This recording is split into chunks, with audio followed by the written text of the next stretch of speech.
Hello guys, তোমরা সবাই কেমন আছো? আশা করি সবাই ভালো আছো। তো আজকের একটা নতুন ভিডিও নিয়ে চলে আসলাম।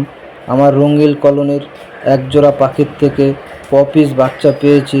অবশ্যই গাইস তোমাদেরকে দেখাবো, কিংবা এতগুলি বাচ্চা হলে তোমরা কি কি খাবার দেবে, কিভাবে যত্ন করবে, অবশ্যই এই বিষয়গুলি তোমাদের সাথে শেয়ার করব।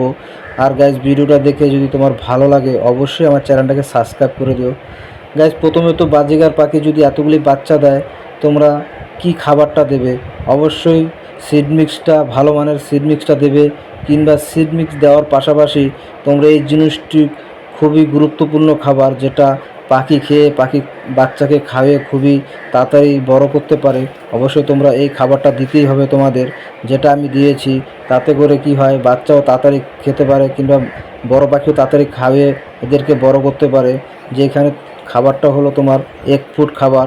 এক ফুট খাবারটা অবশ্যই তোমাদেরকে পাখিকে দিতে হবে। তো এক ফুট খাবারটা কিভাবে দেবে?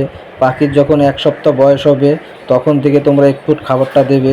তার আগে কোনো দিনও এক ফুট খাবারটা দেবে না, তাহলে পাখির খুবই সমস্যা দেখা দেবে, পায়খানা হয়ে যাবে পাখির।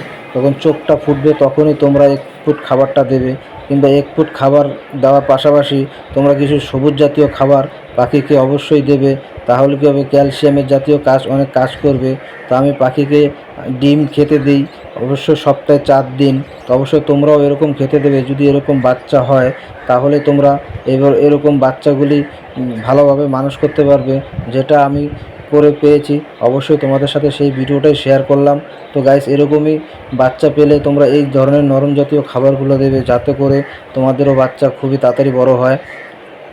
আর গাইস, পাখিকে যখন ভাত খাওয়াবে, খাওয়ার পর পাখির দেখবে নাকের ভিতরে কোনো খোসা টাইপের জিনিস লেগে থাকে, ওই জিনিসটা অবশ্যই তোমরা পরিষ্কার করে দেবে।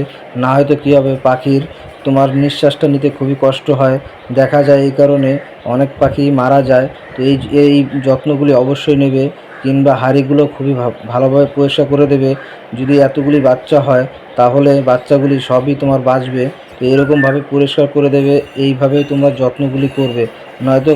নয়তো এতগুলি বাচ্চা বাঁচানো যাবে না। আর অবশ্যই গ্যাস মাথায় রাখবে, পাখিকে ঠিকঠাকভাবে খাওয়াচ্ছে কি না, এই ধরনের জিনিসগুলো তোমরা অবশ্যই পাখির থেকে ফলো করবে। নয়তো কি বাচ্চাতে খুবই কষ্ট হয়ে যাবে।